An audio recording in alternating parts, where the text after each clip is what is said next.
markirovkani ana qilib integratsiya qilib, shot faktura qilib yuborish deydi.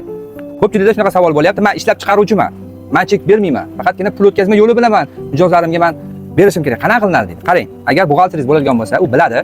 Detoxga kirganingizdan keyin bu yerda detoxda siz yaratish degan oynada siz hisob varaq yaratasiz. Misol tariqasida olma suvini mana siz sotdingiz. Sizga pul o'tkazib berishdi. Siz ishlab chiqaruvchisiz.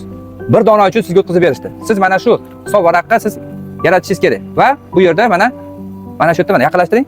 Mana tovar markirovkalangan degan joyda belgilab qo'ysangiz, mana o'zi tayyor, mana chiqib kelyapti. Ko'ryapsizmi?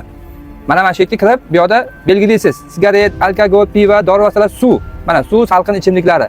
Belgilaysizda bu yerda iste'molchi uchun sizdan iste'molchi xarid qilyapti. Iste'molchi. Transport va guruh siz ularga bermayapsiz. Iste'molchini belgilaysizda va bu yerda nechta? Bir dona mana. Bu yerda mana bir dona. Har bitta mahsulotni bir donasini kiritasiz mana. Qo'shimcha ketdi mana. Nechta bo'lsa qo'shib ketaverasiz. Ko'ryapsizmi? 100 ta bo'lsa 100 ta, 200 ta bo'lsa 200 ta belgilab har bitta markirovkani mana shu yerga kolestvani kirgizasiz. Tushunyapsizmi mana? Mana iste'molchi ketdi va saqlash qilasiz. Saqlash qilib bo'lganingizdan keyin bu yerda mahsulotning nomini yozasiz. Bu yerda esa o'zini kodi bo'ladi. Men sizga qisqacha qilib tushuntirib beryapman. Agar mana shu narsani bo'yicha tushuntirish kerak bo'ladigan bo'lsa, o'rgatish kerak bo'lsa, men sizga alohida xizmatim bor. Xizmatimdan foydalansangiz, men sizga ko'rsatib beraman. Siz shu yo'l orqali markirovkalangan mahsulotingizni bemalol hisob varaq orqali yuborib yuborsangiz bo'ldi.